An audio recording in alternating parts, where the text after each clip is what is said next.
नमस्कार। Current affair जो हमारे चैनल यहाँ पे देख रहे हैं, एमएसपी यानी कि मिशन स्टडी पॉइंट है, यहाँ पे चल रहा है, जिसमें जो सीरीज मैं शुरू किया हूँ उसमें जुलाई का पूरा करंट अफेयर मैंने डाला है। ठीक है। और अगस्त का फर्स्ट वीक का यानी कि 1 अगस्त से लेके 7 अगस्त के बीच का जो भी करंट अफेयर था उसको पार्ट 1 करके मैंने अपने चैनल पे डाल दिया है। पार्ट 2 ये रहा आप लोगों के सामने। ठीक है। हर हफ्ते का करंट अफेयर आप लोगों को मिला करेगा, मगर लास्ट में पूरे 1 महीने का एक एंग्लोमेरेट टाइप में करंट अफेयर आपको कलेक्टिवली मिल जाएगा। ठीक है। अगर आप लोग इसकी पीडीएफ चाहते हैं तो हमारा जो टेलीग्राम चैनल है उसको ज्वाइन कर लें। लिंक जो है मैं डिस्क्रिप्शन बॉक्स में इसको डाल दूंगा और वहां से इस पीडीएफ को आप आसानी से उठा सकते हैं। ठीक है। वहां पे पीडीएफ मिलेगी आपको, जिसमें मैंने जुलाई की जो भी पीडीएफ थी, जुलाई की पीडीएफ और उस ग्रुप में डाल रखा है, वहां से आप लोग ले सकते हैं। ठीक है। चलिए आगे चलते हैं। सोर्स के बारे में कुछ डिस्कस कर ले रहा हूं मैं, कि जो करंट अफेयर बनाया गया है उसमें सबसे मेजर सोर्स जो है पीआईबी है। सबसे मेजर सोर्स गवर्नमेंट की प्रेस रिलीज, गवर्नमेंट का जो भी गवर्नमेंट ऑफ इंडिया का प्रेस रिलीज है यही होता है, और सबसे मेजर और सबसे ज्यादा कंटेंट मैंने यहीं से उठाए हैं। ठीक है। उसके बाद गवर्नमेंट की जो भी ऑफिशियल साइट है या फिर रिसर्च ऑर्गेनाइजेशन की जो भी ऑफिशियल साइट है, लाइक इसरो, CSIR इट्सेट्रा, जो भी उसके साथ Google, Hindu, Indian express, financial express, जोश, नवभारत टाइम, जनसत्ता, दैनिक जागरण, अमर उजाला, विकिपीडिया और नवभारत टाइम्स के साथ उत्तर प्रदेश की गवर्नमेंट की जो भी ऑफिशियल पेज है या फिर साइट्स है, वहां से चीजों को लेके मैंने बनाया है। ठीक है। चलिए शुरू करते हैं अपना करंट अफेयर। पहला करंट अफेयर जो है हमारा राष्ट्रमंडल खेल। ठीक है। इसमें देखिए, राष्ट्रमंडल खेल की शुरुआत 28 जुलाई को की गई थी। ठीक है। और 8 अगस्त को इसका समापन हो चुका है। और इसके जो मस्कट थे ये साहब हैं। ठीक है। Peri the bull. ठीक है। Peri the bull. तो आप लोगों को इनका नाम याद रखना है। ठीक है। मस्कट, ये डायरेक्ट क्वेश्चन इनसे पूछा जा सकता है एग्जाम में, कि राष्ट्रमंडल खेल 2022 के मस्कट क्या थे। उसमें 4 ऑप्शन दे देगा, एक ऑप्शन ये भी आप लोगों को रहेगा। तो इस चीज को भी ध्यान रखना है। आगे चलिए। भारत का इस खेल का जो संस्करण था काफी अच्छा संस्करण रहा, और भारत ने इसमें 22 स्वर्ण पदक, 16 जो है रजत पदक और 23 जो है ब्रांज पदक जीते हैं। ठीक है। ब्रॉन्ज मेडल, 5 पदक। ठीक है। कुल मिला के 61 पदक भारत ने जीते। ठीक। ऑस्ट्रेलिया इसमें नंबर 1 पे रहा। ठीक है। भारत चौथे पे रहा। ठीक। ऑस्ट्रेलिया ने कुल 178 पदकों के साथ नंबर 1 पे रहा। तो आप लोगों को जो टॉप 5 के हैं इन लोगों का नाम याद रखना है। ठीक है, कि कौन टॉप 5 में थे। और भारत के केस में उनके पदकों की संख्या भी ज्ञात रखनी है, कि कितना गोल्ड था, कितना रजत था और कितना ब्रांज था। एक एडिशन चीज आप लोगों को ये भी बता दे रहा हूँ, तीरंदाजी और शूटिंग, इन दोनों प्रतियोगिताओं को शामिल इस खेल संस्करण में शामिल नहीं थी, और इनका आयोजन नहीं किया गया इस। ठीक है। तीरंदाजी और शूटिंग का भारत इसमें चैंपियन है, या फिर कह सकते हैं बहुत अच्छे खिलाड़ी हमारे हैं यहाँ पे। तो अगर ये दोनों प्रतियोगिताएं अगर शामिल होती तो भारत कहीं चौथे से तीसरे पर भी पहुंच सकता था। ठीक है। तो इस चीज को भी हमें ध्यान रखना है। आगे चलिए। ये काफी ज्यादा इंपॉर्टेंट है, पूछ सकता है कि कौन सी प्रतियोगिताएं राष्ट्रमंडल खेल में शामिल नहीं की गई थी, तो ये चीजें। ठीक है। उसके बाद एक देखिए, लंप स्किन रोग जो है पशुओं में देखने को मिला है, उसकी क्या विशेषता है? तो देखिए, जो खाल पर उनके गिल्टियां बन जा रही है, ठीक है, और तेज बुखार हो रहा है पशुओं को, तो काफी ज्यादा इसको देखने में मिला है। तो ये काफी ज्यादा इम्पोर्टेंट है। तो इसमें पूछ सकता है क्वेश्चन कि लंप स्किन रोग किससे संबंधित है, ये क्वेश्चन बनने के बहुत ज्यादा चांस है। ठीक, जिस आगे चलिए। आर्या वाल्वेकर ने जीता मिस इंडिया यूएसए 2022 का क्राउन, ठीक है, इनका नाम याद रखिएगा, काफी ज्यादा इम्पोर्टेंट है। साथ ही यूएसए से ही रिलेटेड सेरेना विलियम्स ने टेनिस को रिटायरमेंट ले लिया, टेनिस खेल से रिटायरमेंट ले लिया। तो इस चीज को भी आपको ध्यान रखना है, सेरेना विलियम्स टेनिस की बहुत दिग्गज खिलाड़ी है, ठीक है, उन्होंने अब रिटायरमेंट ले लिया। उसी के साथ अगला जो करंट अफेयर है, वायुसेना ने उदार शक्ति युद्धाभ्यास में भाग लेने के लिए मलेशिया रवाना, इसको ध्यान रखना है, सोर्स जो है पीआईबी।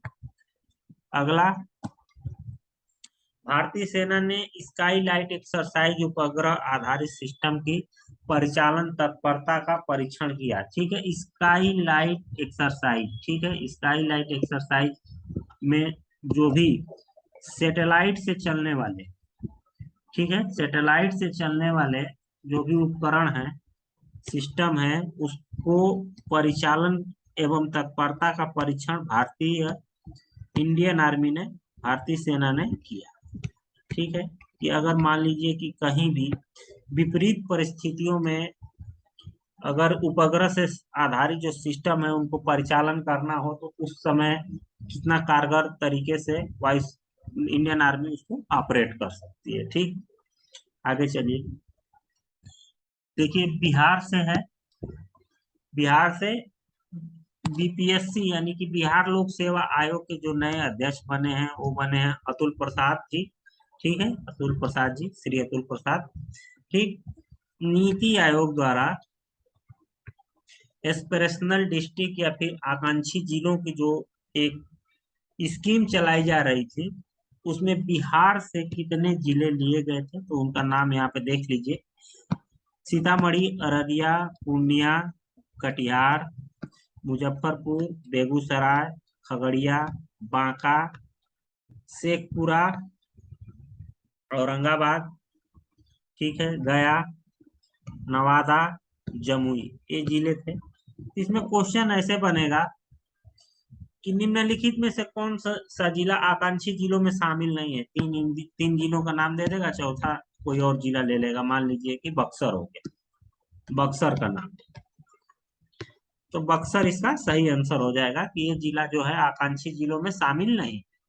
ठीक, आगे चलिए। देखिए, एथेनॉल प्लांट, इंडियन ऑयल ने, IOCL, Indian oil corporation limited ने पानीपत हरियाणा में 100 किलो लीटर प्रतिदिन क्षमता का एक प्लांट निर्मित किया है, ठीक है, ये सेकेंड जनरेशन एथेनॉल प्लांट है, ठीक, इसको ध्यान रखिएगा, सेकेंड जनरेशन एथेनॉल प्लांट है, ठीक है। इसको लगने से क्या विशेषता है, और एक चीज और ध्यान रखिएगा इसमें, इसका उद्घाटन देश के प्रधानमंत्री जी द्वारा किया गया है, तो इस चीज को भी ध्यान रखना है, ठीक है, क्योंकि पूछ देगा कि पानीपत में जो एथेनॉल प्लांट लगा है उसका उद्घाटन कौन किए थे, तो प्रधानमंत्री जी द्वारा किया गया था, तो इस चीज को भी ध्यान रखना है, ठीक है। अब देखिए, इसका मेन उद्देश्य क्या है? देखिए, कच्चे तेल जो है ना, आयात हम लोग करते हैं, उस पे से निर्भरता कम करेगा। कैसे निर्भरता कम करेगा? देखिए, अभी आप लोगों को पता होगा पेट्रोल में एथेनॉल की ब्लेंडिंग की जा रही है, जैसे कहीं देखिए E10, E20 ऐसे करके आता होगा। E10 का मतलब 10% एथेनॉल जो है पेट्रोल में ब्लेंड होगा। टारगेट क्या है? 20% एथेनॉल को पेट्रोल में ब्लेंड करने का हमारा टारगेट है। तो जब 20% अगर पेट्रोल में अगर हम एथेनॉल को ब्लेंड कर देंगे तो हमारा जो आयात हो लगभग में 20% कम होगा। तो वही कह रहा है कच्चे तेल पर निर्भरता कम करने के लिए, ठीक है।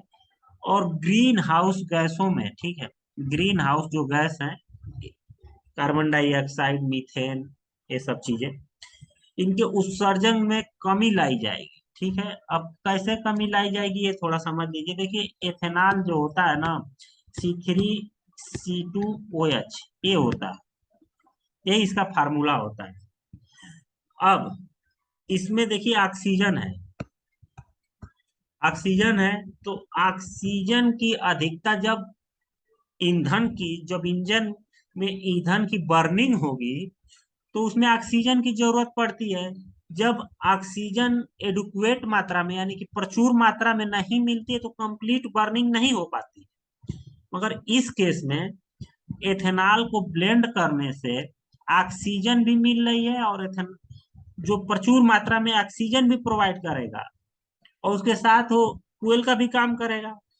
तो यहाँ पे क्या होगा कि कंप्लीट बर्निंग होगी, तो कंप्लीट बर्निंग होगी तो वहां पे कार्बन मोनोऑक्साइड का उत्सर्जन कम होगा, कंप्लीट बर्निंग से इफिशियंसी बढ़ेगी, ठीक है। तो यही ग्रीन हाउस गैसों का उत्सर्जन कम होगा, ठीक है।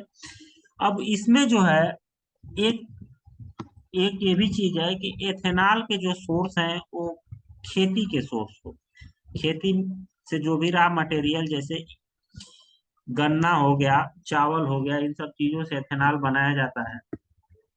तो इसमें किसानों, स्थानीय किसानों के लिए आय का स्रोत के रूप में भी इसको देखा जा सकता है, ठीक है। क्योंकि रॉ मटेरियल जो भी होगा सीधे ले जाके ये लोग इंडियन ऑयल के प्लांट में सीधे दे सकते हैं, या फिर इंडियन ऑयल को भी एक मैकेनिज्म बनाएगा रिकवरी करने का, मतलब प्रोक्योर करने के लिए।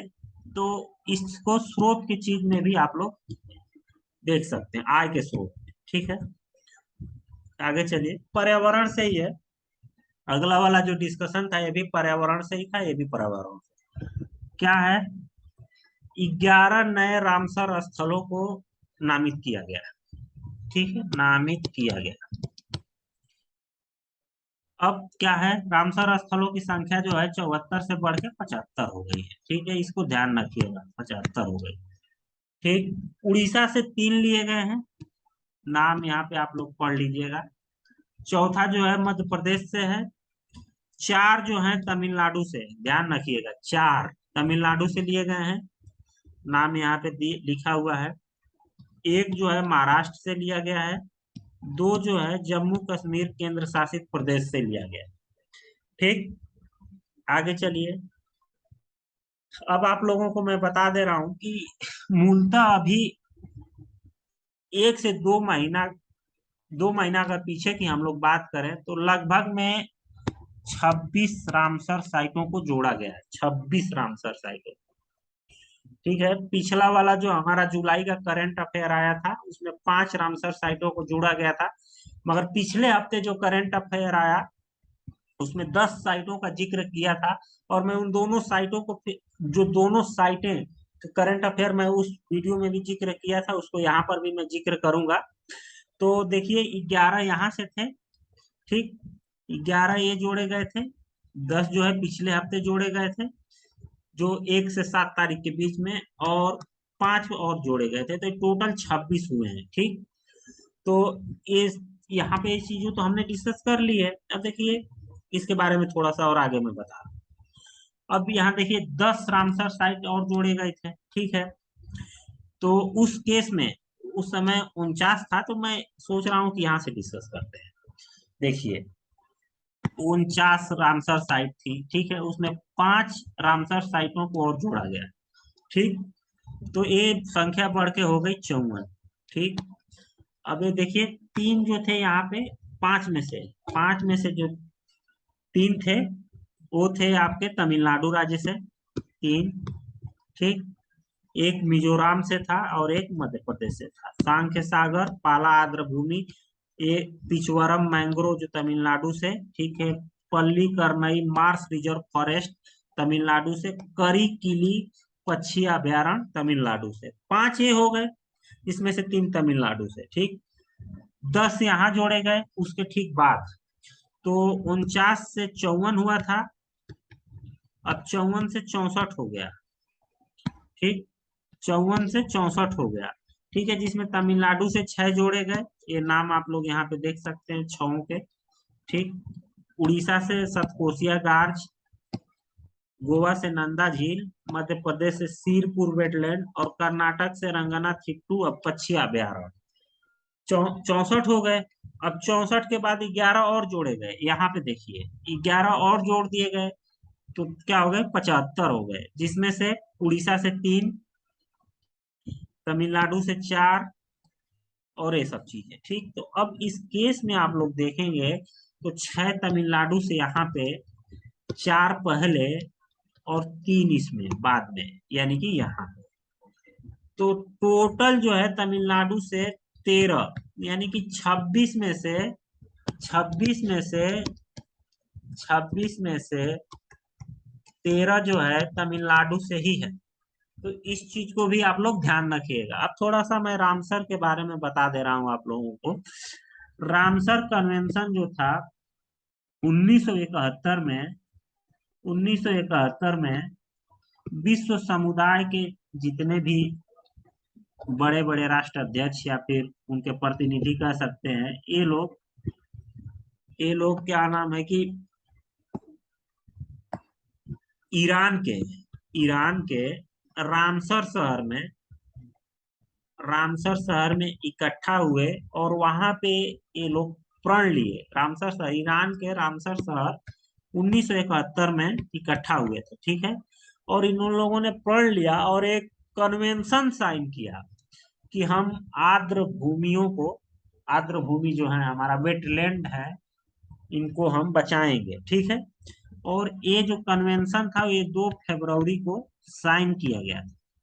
ठीक, तो इसीलिए 2 फरवरी को हर साल हम लोग वेटलैंड दिवस भी मनाते हैं।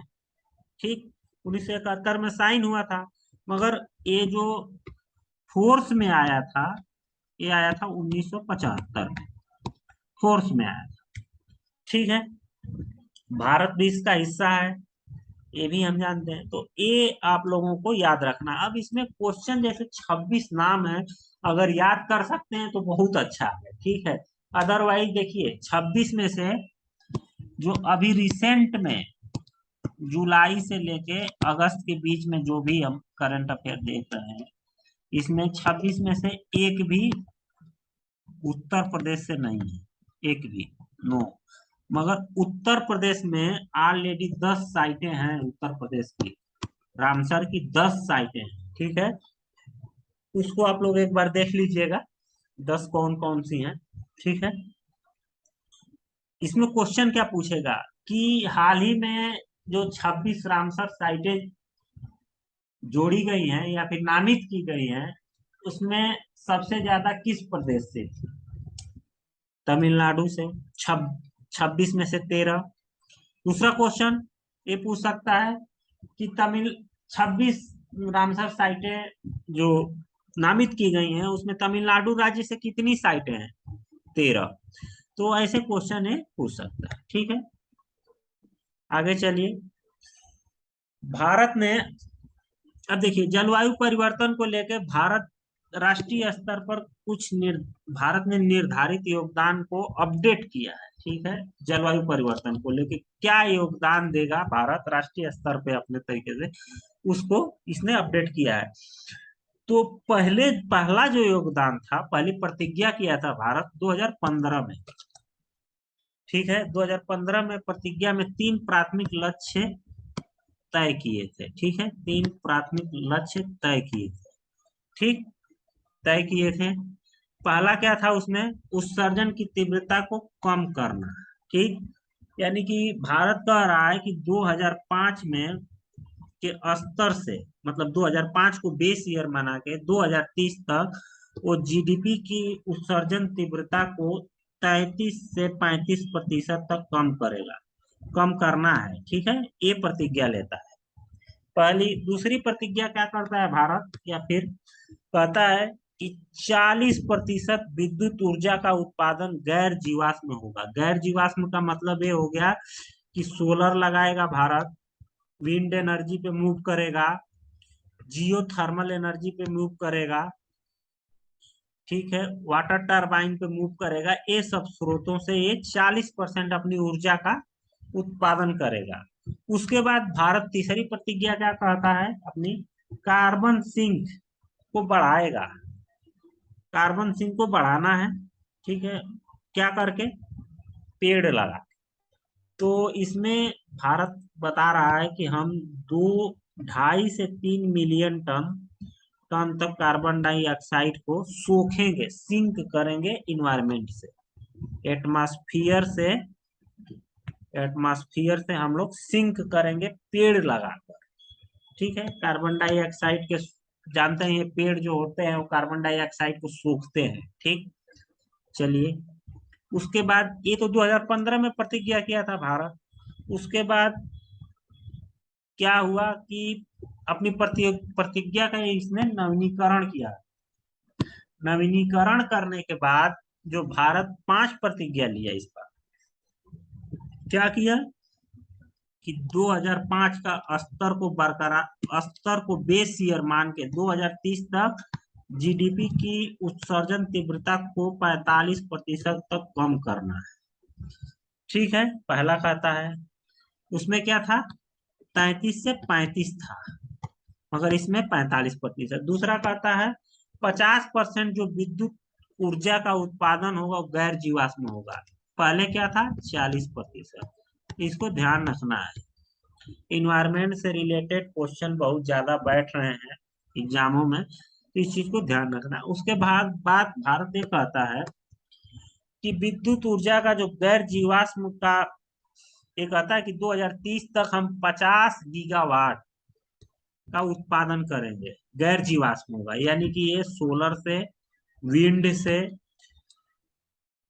वाटर टरबाइन, हाइड्रो से, ये सब चीजों मिला के, ये टाइड वगैरह से जो भी है, 50 गीगावाट का ये लक्ष्य बना रखा है 2030 तक।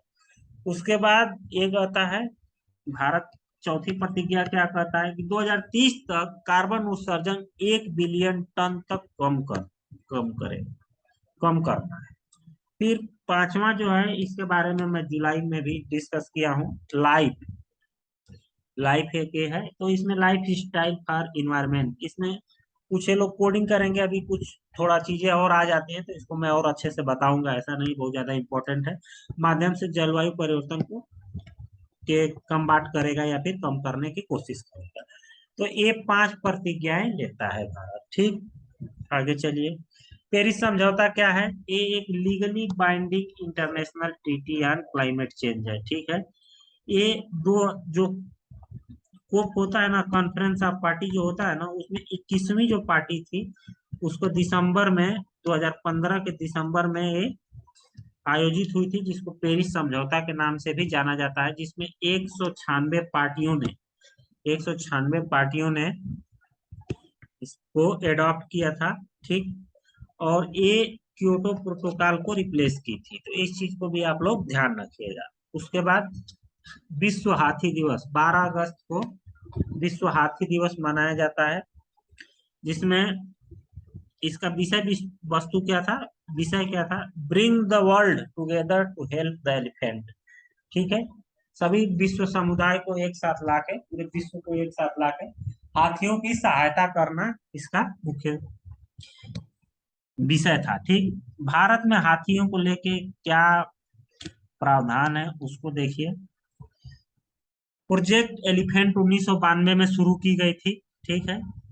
ये एक केंद्र प्रायोजित योजना है। केंद्र प्रायोजित का मतलब ये होता है कि इसमें केंद्र के साथ साथ स्टेट के भी एफर्ट होते हैं, ठीक है, तो एक केंद्र प्रायोजित योजना है, ठीक है। इसके बाद जो वन्य जीव संरक्षण अधिनियम 1972 में, इसको अनुसूची 1 में रखा गया है हाथी को, ठीक, तो इसको ध्यान रखना है, यानी कि हाथी की हंटिंग नहीं की जा सकती जो अनुसूची 1 में है। उसके बाद जो साइट्स है, जो पिछले वाली वीडियो में मैं काफी अच्छे से आप लोगों को बताया था, साइट्स के परिशिष्ट 1 में रखा गया है। देखिए साइट्स जो है ना, इंटरनेशनल जो वन्य जीवों का, जो वन्य जीव के साथ साथ पेड़ पौधों का भी जो इंटरनेशनल ट्रेडिंग होती है उसको ये रोकता है। ठीक है। उसके बाद जो IUCN की जो लाल सूची है उसमें ये संकटग्रस्त है। ठीक है। अब देखिए, ये इसने कई सूचियों में बना रखा है, मतलब कई कैटेगरी बना रखा है। एशियाई एलिफेंट, ठीक है, सहारा के एलिफेंट, ठीक, उसके बाद अफ्रीका के एलिफेंट, ठीक। तो ये थोड़ा सा चीजें हैं तो थोड़ा कंफ्यूजन वाली है। इसको अगर और इलोबरेट करने का मौका अगर कभी मिला तो मैं काफी ज्यादा इसको इलोबरेट करने की कोशिश करूंगा। ठीक है। आगे चलिए, सूचकांक। अंतर्राष्ट्रीय बौद्धिक संपदा सूचकांक 2022 में भारत को 43वां स्थान मिला है 55 देशों में। ठीक है। 2021 में स्थान 40वें पर था, इसको ध्यान रखिएगा, ये 10वां संस्करण था इसका। और इस सूचकांक को US US chamber of commerce द्वारा तैयार किया गया था। ठीक है। अमेरिका इस सूचकांक में पहले स्थान पे था, इसको भी ध्यान रखना है। उसके बाद ए जो 9 जो है, ये इसमें मानक या फिर संकेतक के तौर पे लिए गए थे। इस सूचकांक को संकेतक के तौर पे यूज किए गए थे इस सूचकांक को तैयार करने के लिए। ठीक है।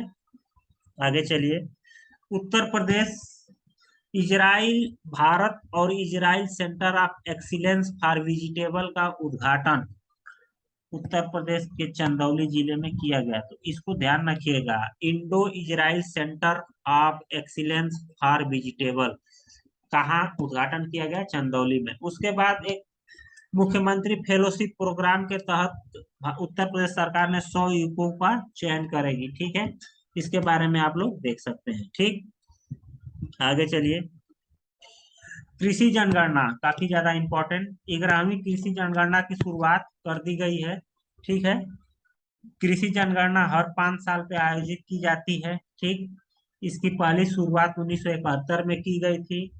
1971-71 में, ये भी ध्यान रखिएगा। पहली बार इसको स्मार्ट फोन टैबलेट का इस्तेमाल किया जा रहा है, पहली बार। इसको भी ध्यान रखना है। ठीक है। इस जनगणना के माध्यम से जोतों की संख्या, ठीक है, जोतों की संख्या एवं क्षेत्र, उनका आकार, भूमि का उपयोग एवं फसल की पद्धति के बारे में जानकारी जुटाई जाएगी। ठीक है, इस जनगणना से। तो इसको भी आप लोगों को ध्यान रखना है। ठीक। आगे चलिए, CSIR। ठीक है, CSIR, ठीक है, नल्ला थम्बी कलाई सेल्वी। ठीक है, ये मैम का नाम याद रखिएगा, इनकी फोटो है मैम की। भारत की भारत के सबसे बड़े अनुसंधान संगठन CSIR की पहली महिला डायरेक्टर जनरल बनी है। ठीक है। तो ये काफी ज्यादा इंपॉर्टेंट है, सबसे ज्यादा इंपॉर्टेंट इसमें। ठीक है। CSIR की देश भर में 38 अनुसंधान केंद्र है या फिर 38 अनुसंधान संस्थान है। ठीक है। एक अनुसंधान संस्थान उत्तर प्रदेश के लखनऊ में भी है, तो इसको ध्यान रखिएगा, लखनऊ में भी है। ठीक है। कभी मौका मिलेगा तो मैं 38 संस्थानों का नाम और वो किस राज्य में है और किस शहर में है, इस बारे में भी मैं बताऊंगा। ठीक है।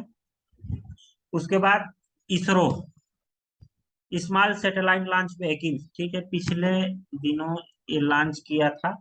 तो इसके बारे में थोड़ा सा जान लीजिए। इसरो द्वारा विकसित है, 500 केजी की पेलोड क्षमता को ये वहन कर सकता है, फिर ये ढो सकता है लो ऑर्बिट के लिए, लो ऑर्बिट सेल। ठीक है, 500 किलोमीटर, ये भी 500 किलोमीटर ही है। तो लो ऑर्बिट सेल में ये उपग्रह को स्थापित करने के लिए प्रयोग में लाया जाता है। फिर एक है PSLV। ठीक है, ये इसरो का सबसे सक्सेसफुल लॉन्च व्हीकल है।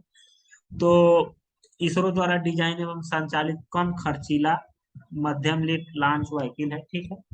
छोटे आकार के उपग्रहों को भी जियो स्टेशनरी ट्रांसफर ऑर्बिट में ये पहुंचा सकता है। ठीक है। तो इसको भी ध्यान रखना है। इसी से चंद्रयान 1 और मार्स मिशन को, मार्स ऑर्बिटर जो मॉम था, मार्स ऑर्बिटर मिशन, इसको भी ये लॉन्च किया गया था इसी से। ठीक है। उसके बाद आगे चलिए, इसरो ने ISRO technical training program ITTP की शुरुआत की। इस परीक्षण प्रशिक्षण होना चाहिए, प्रशिक्षण ठीक है, थोड़ा गलत हो गया। प्रशिक्षण का उद्देश्य है इसरो के टेक्नीशियन एवं टेक्निकल एवं वैज्ञानिक जो भी लोग हैं उनको ट्रेनिंग प्रदान करना है, तो इसको भी ध्यान रखना है। ठीक है, फिर उसके बाद गगनयान। गगनयान में लो एल्टीट्यूड एस्केप मोटर, ठीक है, लो एल्टीट्यूड एस्पेक्ट मोटर का जो टेस्ट है उसको पास कर लिया। ठीक है, यह एक मानव युक्त अंतरिक्ष यान है। ठीक है, इसमें इसको 2022-23 में लॉन्च किया जाना है, तो इस चीज को भी आप लोग ध्यान रखें, गगनयान 2022-23 में लॉन्च किया जाएगा। ठीक, आगे चलिए। अंतर्राष्ट्रीय से रिलेटेड, रूस ने ईरान का उपग्रह लॉन्च किया है, इसको भी ध्यान रखना है। दूसरा जो है, चीन एवं नेपाल में सहमति बन गई है, सहमत हुए ट्रांस हिमालयन नेटवर्क बनाने के लिए। ठीक है, तो इसको भी ध्यान रखना है, रूस, चीन एवं नेपाल। उसके बाद सोमालिया जो है बृहद सूखा की चपेट में आ गया है और 1 मिलियन लोगों ने का विस्थापन हो चुका है। ठीक, इसको भी ध्यान रखना है। बिहार के मुख्यमंत्री, ठीक है, बिहार के मुख्यमंत्री नीतीश कुमार होंगे। 8वीं बार सर ने शपथ लिया है बिहार के। अभी कुछ दिन पहले इन्होंने मुख्यमंत्री पद से इस्तीफा दे दिया था और फिर उन्होंने फिर से मुख्यमंत्री पद की शपथ लिया। ठीक है, तो इस चीज को ध्यान रखना है। ठीक है, नीतीश कुमार जो है वो 38वें मुख्यमंत्री के रूप में बिहार के शपथ लेंगे। ठीक है, इस बार जो शपथ लिए हैं वो 38वें मुख्यमंत्री के रूप में शपथ लिए। नीतीश कुमार जो है जनता दल यूनाइटेड राजनीतिक पार्टी जो है उससे संबंधित है, इसको भी ध्यान रखिएगा। नीतीश कुमार जी की जो पार्टी है, बिहार के जो राज्यपाल हैं श्री फागू चौहान जी।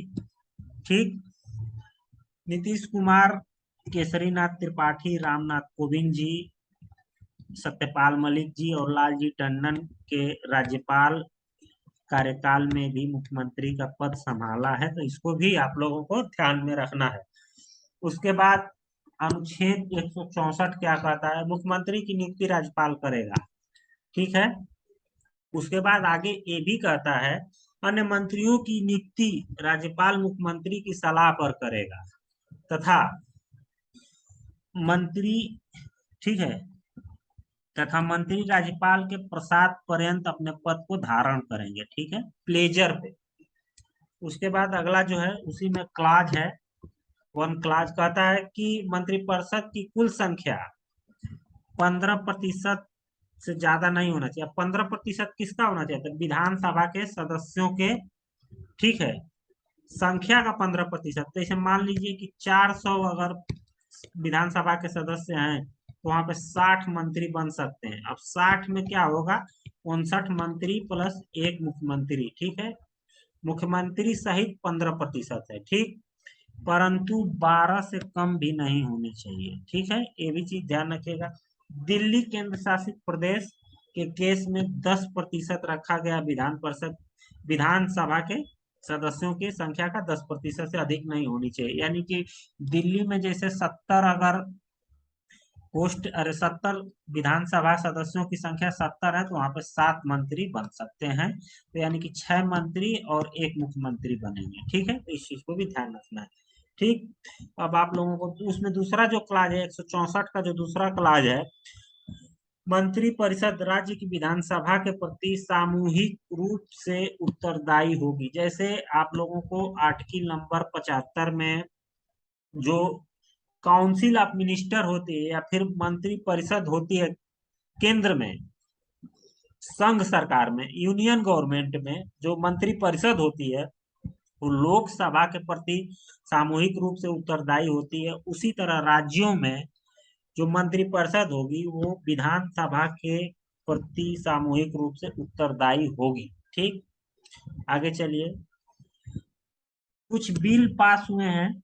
अब इस बिल को डिस्कस करने का मेन मैटर ये था कि अभी इसको लेके जो विद्युत इंजीनियरों का फेडरेशन है, पावर फेडरेशन, वो लोग धरना देने की धमकी दी है या फिर धरना किए हैं, स्पष्ट नहीं है, मगर ये न्यूज जो है न्यूज में आ चुका है, तो इसको थोड़ा सा देखना जरूरी है। देखिए, इसमें मैं बता दे रहा हूँ, इलेक्ट्रिसिटी जो विषय है ना, तो समवर्ती सूची का विषय है, ठीक, जिस पर यूनियन एवं राज्य को कानून बनाने का समान अधिकार है। समवर्ती सूची में क्या होता है कि इस पे केंद्र सरकार के साथ साथ राज्य सरकार भी कानून बना सकती है, ठीक है। मगर राज्य सूची में राज्य सरकार बनाती है, और केंद्र यूनियन सूची में यूनियन सरकार बनाती है, ठीक है। अब देखिए यहाँ पे इलेक्ट्रिसिटी एक्ट 2003, इसमें क्या प्रावधान था कि सभी लाइसेंस धारियों को, जैसे उसमें प्राइवेट कंपनी को भी वितरण वितरण नेटवर्क में वितरण नेटवर्क का इस्तेमाल करने की इजाजत दे दी गई, ठीक।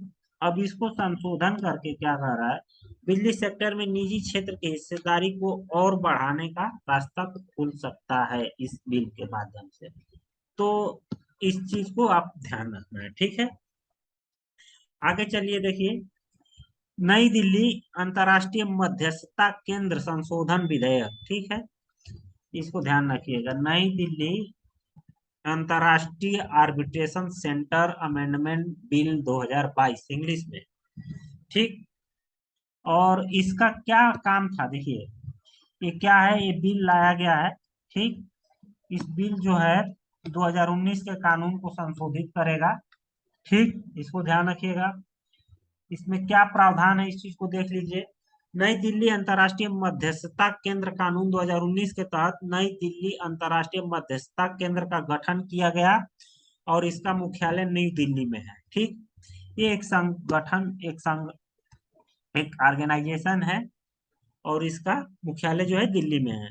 मगर अब जो अमेंडमेंट बिल आ रहा है उसमें क्या किया जा रहा है कि नई दिल्ली अंतर्राष्ट्रीय मध्यस्थता केंद्र का नाम बदलकर भारत अंतर्राष्ट्रीय मध्यस्थता केंद्र बनाया जा रहा है, ठीक है। तो यही इसमें आमूलचूल परिवर्तन किया जा रहा है अमेंडमेंट के माध्यम से, ठीक। उसके बाद उपराष्ट्रपति जी, ठीक है, 14वें उपराष्ट्रपति के रूप में जगदीप धनखड़ ने लिया शपथ, ठीक है, श्री जगदीप धनखड़ ने शपथ लिया, ठीक। उपराष्ट्रपति को राष्ट्रपति द्वारा शपथ दिलाई जाती है, ठीक है। ये 14वें हमारे उपराष्ट्रपति हैं, इसको ध्यान रखिएगा। धनखड़ जी हैं, श्री धनखड़, श्री वेंकैया नायडू जी की जो 13वें हमारे उपराष्ट्रपति थे उनकी जगह उपराष्ट्रपति थे, ठीक है। तो इस चीज को ध्यान रखना है। आगे चलिए, कुछ उपराष्ट्रपति, सभी उपराष्ट्रपतियों का कार्यकाल एवं उनके नाम मैं यहाँ पे दे रहा हूं, तो यहाँ पे देख सकते हैं,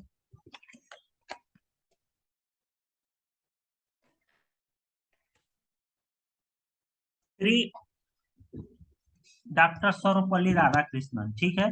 देखिए इसमें जो बोल्ड में नाम है ना, देखिए पहला नाम, दूसरा, तीसरा, चौथा, ठीक है। ये जितने बोल्ड में नाम है ये सभी लोग, ठीक है, ये सभी लोग जो भी बोल्ड के नाम है, ये सभी लोग उपराष्ट्रपति के साथ साथ राष्ट्रपति भी रहे, यानी कि Sarvepalli Radhakrishnan, doctor Zakir Hussain, Shri VV Giri, doctor Shri R Venkataraman, doctor Shankar Dayal Sharma, Shri K R Narayanan, ठीक है। उसके साथ तो इसमें ध्यान रखना है इन्हीं लोगों का, इनका नाम याद रख लीजिए, और इनका कार्यकाल 1 2 3 4 5 6 7 8 9 10 11 12 13, ठीक है। तो आप लोग इनका नाम और ये देख लीजिए, ठीक है।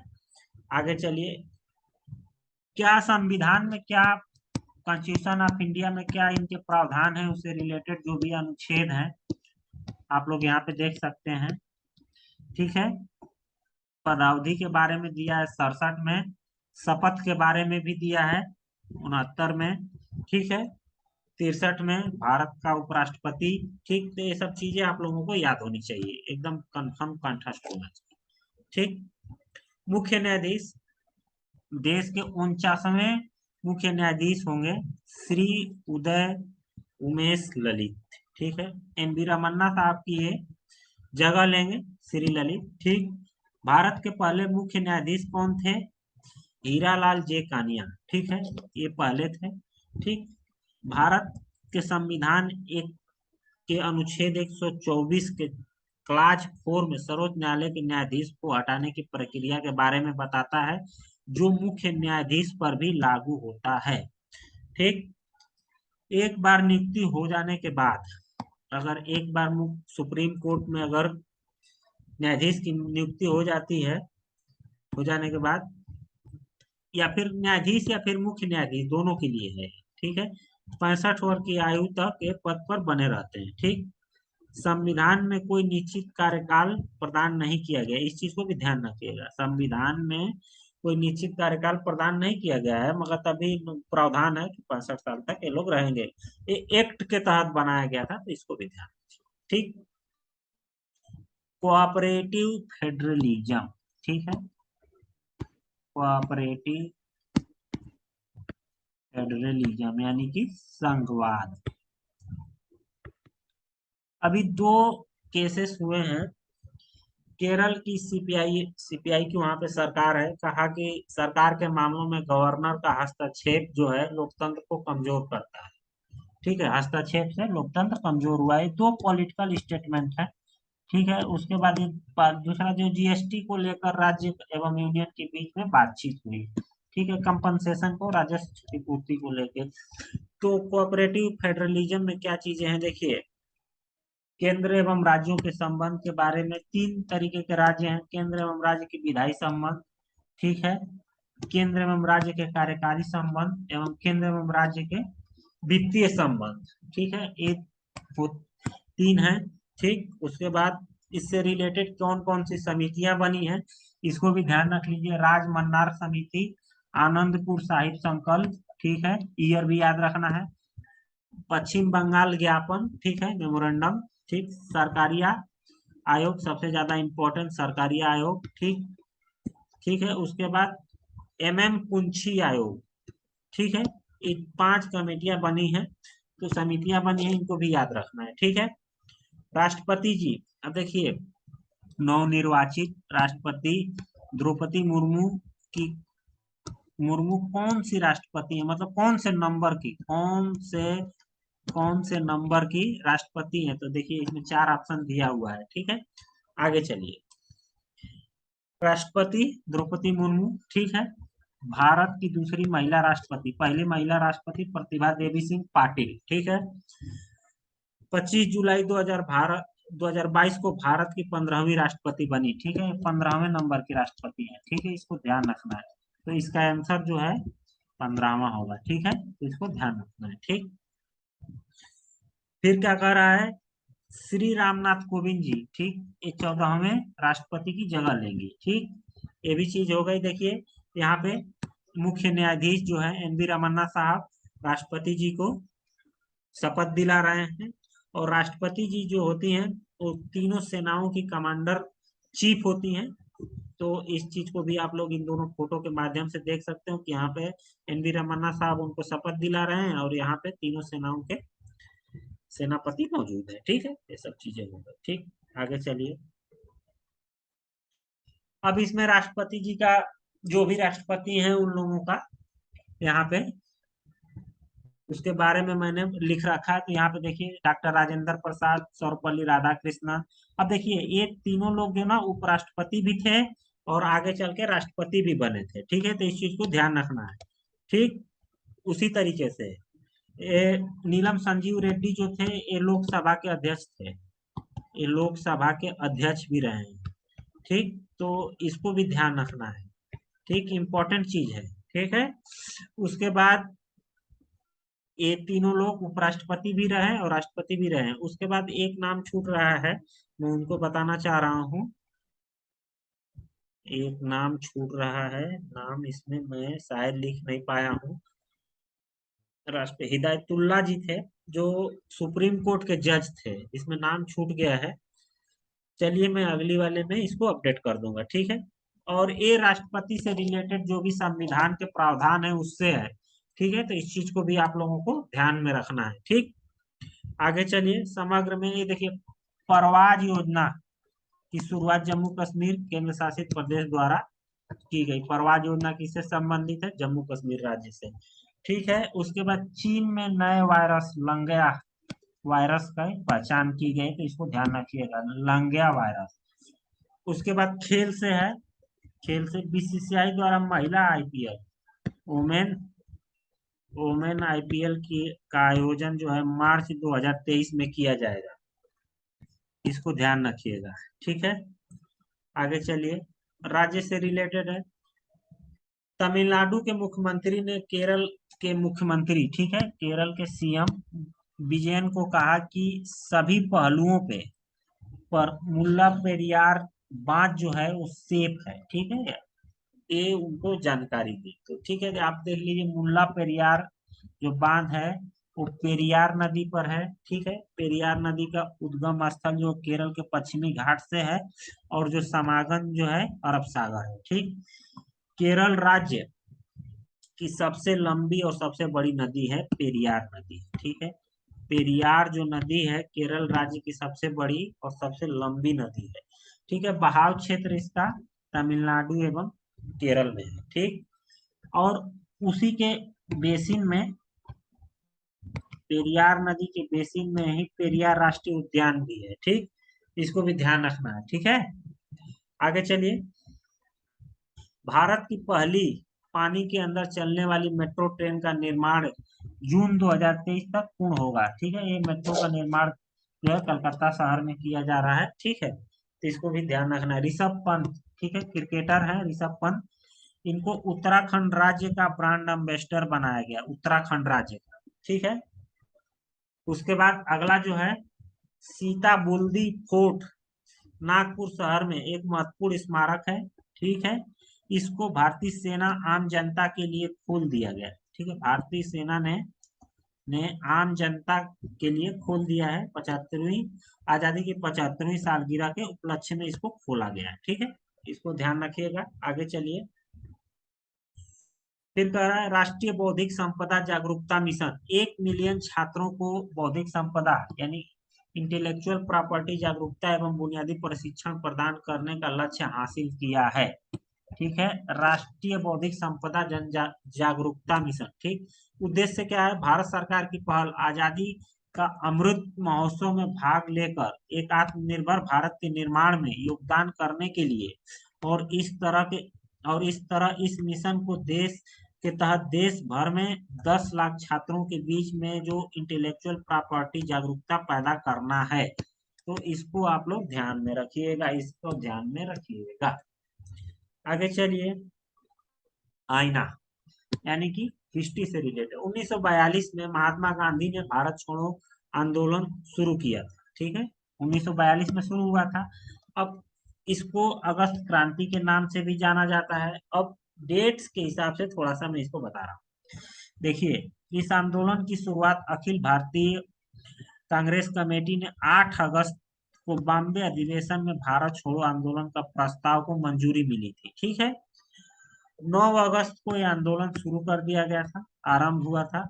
महात्मा गांधी ने करो या मरो का नारा दिया था, एवं भारत छोड़ो आंदोलन का जो नारा था यूसुफ मेहर अली ने दिया था। तो इसको भी ध्यान रखना है। आगे चलिए, आगे का रहा 9 अगस्त 1925 को काकोरी कांड को हिंदुस्तान रिपब्लिक एसोसिएशन के सदस्यों ने घटना को, काकोरी कांड हुआ था, इस घटना को परिणाम दिया था। ठीक है, तो इसको ध्यान रखिएगा। 9 अगस्त 1925 को उत्तर प्रदेश सरकार ने काकोरी कांड का नाम बदल के काकोरी ट्रेन एक्शन कर दिया है। इसको भी ध्यान रखना, पिछली साल किया था 2021 में, 9 अगस्त 2021 में। ठीक है, किया था। उसके बाद ये जो हमारे फ्रीडम फाइटर लोग थे, इसमें ये लोग शामिल थे, तो इन लोगों का नाम आप लोग देख सकते हैं। ठीक है, उसके बाद मीठी क्रांति किससे रिलेटेड है? तो मधुमक्खी पालन और उससे संबंध गतिविधियों को बढ़ावा देने के लिए प्रधानमंत्री जी ने मीठी क्रांति या फिर स्वीट रिवॉल्यूशन की परिकल्पना की। ठीक है, और इसमें केंद्र एवं राज्यों के सहयोग से इस चीज को, इसका दोहन किया जाएगा। ठीक है, तो इसको ध्यान रखना है। ठीक, सोर्स क्या है? पीआईबी। अल्पसंख्यक सर्वोच्च न्यायालय के एक मामले की सुनवाई करते हुए कहा कि कोर्ट कोर्ट का काम नहीं है, ठीक है, कोर्ट का काम नहीं है अल्पसंख्यक का दर्जा देना, ठीक है। तो आप लोग इसको ध्यान रखिएगा। कोर्ट में एक डाला गया था, मामला था जिसमें कुछ राज्यों में कुछ समुदाय को अल्पसंख्यक का दर्जा देने के लिए बताया गया था, मगर उसमें कोर्ट ने टिप्पणी करते हुए कहा कि कोर्ट का काम नहीं है अल्पसंख्यक का दर्जा देना।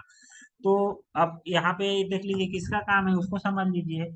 तो किसी भी समुदाय को अल्पसंख्यक का दर्जा देने के लिए कानून बनाने की शक्ति या तो फिर केंद्र सरकार को है, यूनियन गवर्नमेंट को, या फिर राज्य सरकार को है, ठीक है। देखिए समवर्ती सूची, समवर्ती जो सूची है, कंकरेंट लिस्ट, उसमें एंट्री नंबर 20A में पॉपुलेशन कंट्रोल एवं फैमिली प्लानिंग के बारे में दिया है, और इस पे जो भी कानून बनेगा वो केंद्र सरकार या फिर राज्य सरकार बनाएगी, ठीक है। आगे चलिए, राष्ट्रीय अल्पसंख्यक आयोग को देख लीजिए। इसकी स्थापना 1992 में की गई थी। एक सांविधिक निकाय है, ठीक है। और सांविधिक निकाय वो होती हैं या फिर सांविधिक स्टैच्यूटरी बॉडी वो होती हैं जिनका गठन जो है संसद में कानून पास करके बनाया जाता है, ठीक है। राष्ट्रीय अल्पसंख्यक आयोग अधिनियम 1952 के तहत इस इसका गठन किया गया था आयोग का, ठीक है। और वर्तमान में उसके जो अध्यक्ष हैं वो हैं यश इकबाल सिंह लालपुरा। तो इसको ध्यान रखिएगा, ठीक है। मुख्य उद्देश्य यहाँ पे आप लोग देख सकते हैं, अल्पसंख्यक वर्ग के विकास की प्रगति का मूल्यांकन करना, अल्पसंख्यकों के हितों की रक्षा के लिए संविधान में किए गए प्रावधान, जो भी प्रावधान है संविधान में, उनको हितों की रक्षा करता है। केंद्र सरकार एवं एवं राज्य सरकार, ठीक है, एवं राज्य सरकार द्वारा जो भी कानून बनाया जाता है उसमें जो भी प्रावधान आता है उसकी मॉनिटरिंग करता है, ठीक है। आगे चलिए, अब ये देख लीजिए केंद्र एवं राज्य की विधायी संबंध, ठीक है। तो इसको आप लोग यहाँ से देख सकते हैं, संघ सूची, राज्य सूची, ठीक है, समवर्ती सूची, ठीक है, ये सब चीजें हैं। तो आप लोग इसको देख लीजिएगा, ठीक है। उसके बाद सीबीसी के बारे में देख लेते हैं। सीबीसी के जो नए चेयरमैन बने हैं वो बने सुरेश एन पटेल, ठीक है।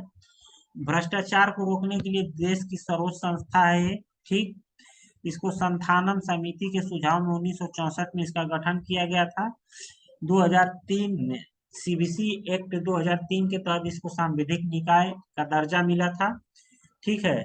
इसमें एक मुख्य विजिलेंस कमिश्नर, ठीक है, और 2 विजिलेंस कमिश्नर होते हैं, ठीक है। उसके बाद एक मैप प्रैक्टिस से रिलेटेड मैंने सोचा था कि एक मैप प्रैक्टिस कराया जाएगा, तो उसमें आज के मैप प्रैक्टिस में जो देश है वो है हंगरी, ठीक है। राजधानी जो है वो बुदापेस्ट है। वहां की मुद्रा जो है वो हंगरियन फॉरिंट है, ठीक है। तो इसको देख लीजिए, ठीक है। आगे देखिए मैप है, ये गूगल मैप है। गूगल मैप में देखिए ये यहाँ पर हंगरी है और इसकी राजधानी बुदापेस्ट है, ठीक। ये किन किन देशों को छूता है, देखिए हंगरी जो है लैंड लॉक कंट्री है, यहाँ पे देख लीजिए। ये रोमानिया को छूता है, ठीक है, यूक्रेन को छूता है, ठीक।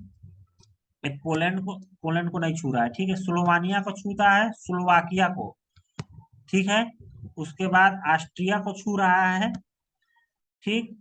स्लोवेनिया को छू रहा है, ठीक है। क्रोएशिया को छू रहा है, ठीक है। और सर्बिया को छू रहा है। तो आप लोग देखिए यहाँ पे 7 देशों को अरे हंगरी छूता है। तो यही यहाँ पे चीजें लिखी गई है, ऑस्ट्रिया को छूता है, सर्बिया को छूता है, क्रोएशिया को छूता है, स्लोवेनिया को छूता है, रोमानिया को छूता है, यूक्रेन को छूता है, और स्लोवाकिया को छूता है। तो दोस्तों ये था हमारा करंट अफेयर आज का। आप लोगों को अगर करंट अफेयर अच्छा लगा हो तो लाइक शेयर सब्सक्राइब करें। अगला करंट अफेयर जो अगले हफ्ते का है, अगले वीक में आ जाएगा आप लोगों के सामने। तब तक के लिए नमस्कार, जय हिंद, जय भारत।